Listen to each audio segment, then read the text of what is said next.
छठ महापर्व की शुरुआत हो चुकी है और इस छठ महापर्व के शुरुआत के साथ ही आज जो है वह पहला अर्घ दिया जा रहा है। और अर्घ में देख सकते हैं कि अस्तालगामी सूर्य यानी डूबते सूर्य को अर्घ देने की जो परंपरा है, उस परंपरा के तहत यहाँ पर किस तरह छठ व्रती जो हैं उस परंपरा को निभा रहे हैं और ये छठ का जो कड़ा व्रत है उसका किस तरह वह पालन कर रहे हैं। यहाँ पे देख सकते हैं जो लोग हैं वो किस तरह छठ महाव्रत कर रहे हैं और इसके साथ ही सूर्य को अर्घ देते नजर आ रहे हैं। हमारे साथ कुछ लोग हैं, आइए उनसे जानते हैं छठ व्रत का क्या फल है, छठ व्रत क्या फल है और छठ व्रत क्यों लोगों को करना चाहिए।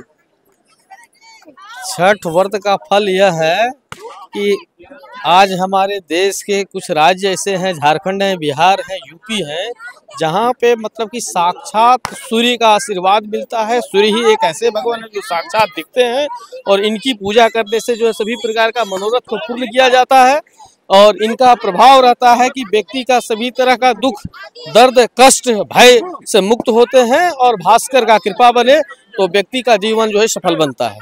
ये सूर्य को शाम में अर्घ देने का और सुबह अर्घ देने का क्या फल मिलता है? देखिए, हमेशा हम लोग एक चीज जानते हैं कि जिसका उदय हुआ है उसका अस्त है, लेकिन सूर्य हम लोग को सिखाते हैं कि जिनका अस्त हुआ है वह उदय होता है और यह हम लोगों को प्रकृति के नियम के साथ चलने की जो है संकल्पना देते हैं। छठ व्रत का जो महाव्रत है वो किस तरह लोग मना रहे हैं, आइए उनसे जानते हैं। छठ व्रत के बारे में क्या कुछ कहना चाहिए? छठ व्रत जो है सूर्य नारायण का पूजन किया जाता है षष्ठी छठ में और सप्तमी के दिन पारण किया जाता है। यह सूर्य नारायण साक्षात देव है और सूर्य नारायण से ही पूरी पृथ्वी और सूर्य नारायण ही सबको धन धन पुत्र पौत्र की प्राप्ति देते हैं। सूर्य का पूजन करने से सभी मनोकामना पूर्ण होती है। सूर्य संतो तेजो राशि जगत अरुणतम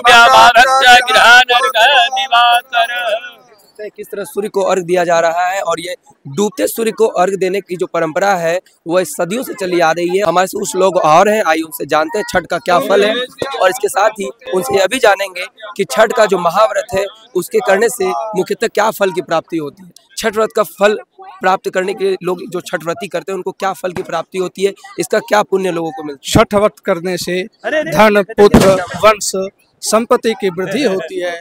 छठ व्रत छठी के दिन किया जाता है। षष्ठी माता को सप्तमी के प्रातः काल में, षष्ठी के सांग बेला में एवं सप्तमी के प्रातः काल में भगवान सूर्य को अर्घ दिया जाता है और अर्घ देने का मंत्र है एहि सूर्य संतासो तेजसे जगत्पते अनुकंपा भक्ता नारायण भगवान की जय। ये महाभारत काल से ही प्रचलित है। महाभारत काल में सबसे पहले छठ व्रत को किया गया था। इसके बाद बिहार और झारखंड में इसको बहुत बड़े धूमधाम से मनाया जाता है। छठ व्रत करने से कहा गया आदित्य नमस्कारम कुर्वन्ति दिने दिने जन्मात् शस्त्र दायित्व नोपजायते।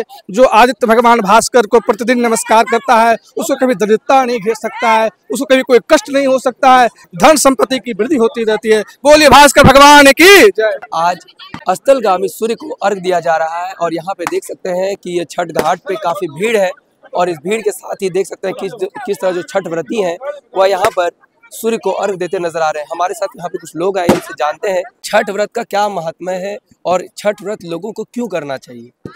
छठ व्रत जो है सबसे हमारे झारखंड और बिहार में सबसे पुण्य का पर्व कहा गया है और इसमें सबसे बड़ा पर्व माना गया है। और ये जो छठ व्रत है ब्रह्मा जी की पुत्री और कार्तिक जी की पत्नी छठी मैया जो कहा गया है, और ये सबसे पहले छठ का व्रत बिहार में प्रारंभ हुआ था। उसके बाद आज पूरे झारखंड में, पूरे राज्य में ये बड़ा पर्व के नाम से प्रचलित हो गया है और पूरे छठी मैया की कृपा से मनोकामना पूर्ण करती है मैया।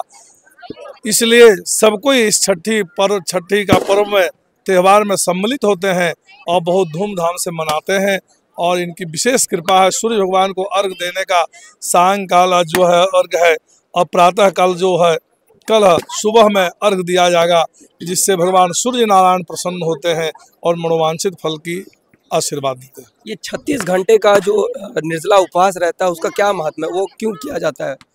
ये 36 घंटे का जो उपवास का व्रत है ये 3 दिन का 4 दिन का ये व्रत है। नहाने खाने से लेकर के कल तक जो है सूर्योदय का उगता पर्व जो है अर्घ दिया जाएगा और इसका विशेष महत्व ये रहता है कि 4 दिन लोग कष्टी का व्रत करते हैं माता है और इतने कष्टी का व्रत करके ये 36 घंटे का व्रत निराहार रह करके जो है खड़ना करते हैं, उसके बाद निराहार रहती हैं और इस तरह से सूर्य को अर्घ दे करके अपने घर अपने परिवार के मनोवांछित फल, धन धान्य की वृद्धि, लक्ष्मी की वृद्धि, वंश की वृद्धि के लिए यह व्रत को करते हैं। आपने सुना कि किस तरह छठ का व्रत का एक अलग ही फल प्राप्ति होती है और छठ व्रत ऐसा भी माना गया है कि छठ की शुरुआत जो है बिहार से हुई थी। हमारे साथ कुछ लोग हैं, आइए उनसे जानते हैं छठ व्रत करने का क्या फल की प्राप्ति होती है। कार्तिक महीना के चतुर्थी से लेकर के अष्टमी तक का यह व्रत होता है। पहले दिन होता है नहाने खाए, दूसरे दिन तक खरना, तीसरे दिन पहला अलग शाम में होती है और पारण दूसरे दिन सुबह में। यह पर्व है, यह हिंदुओं का एक बहुत बड़ा धर्म का आस्था है।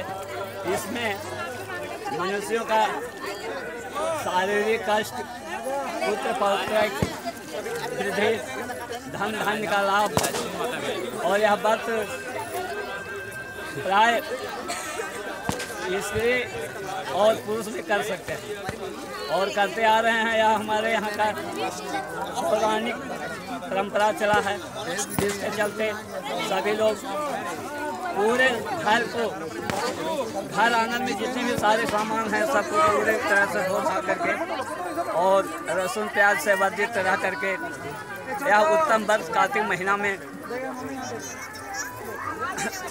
कार्तिक महीना के यह लोकप्रिय पर्व है। यह पर्व में जितने भी गांव घर के भाई बंधु बाहर में रहते हैं वे सभी बड़ा आर्थिक और अपने परेशानियों से निजात पाने के लिए इस पर्व में सम्मिलित होते हैं, क्योंकि यह माँ छठी माता का पर्व है तो छठी माता का पर्व, लेकिन यह सूर्य देव भगवान का पर्व है। और यह पर्व जो है पौराणिक से लेकर के आधुनिक तक, और यह निरंतर यह पर्व का आस्था लोगों में, ग्रामीणों में और नाना प्रकार के देवी शक्तियों में विश्वास करते हुए यह पर्व मनाया जाता है। छठ को महाव्रत माना गया है क्योंकि यह ऐसा त्योहार है, ऐसा व्रत है जो कहीं न कहीं लोगों के लिए सुख शांति व समृद्धि की कामना करने वाला व्रत है।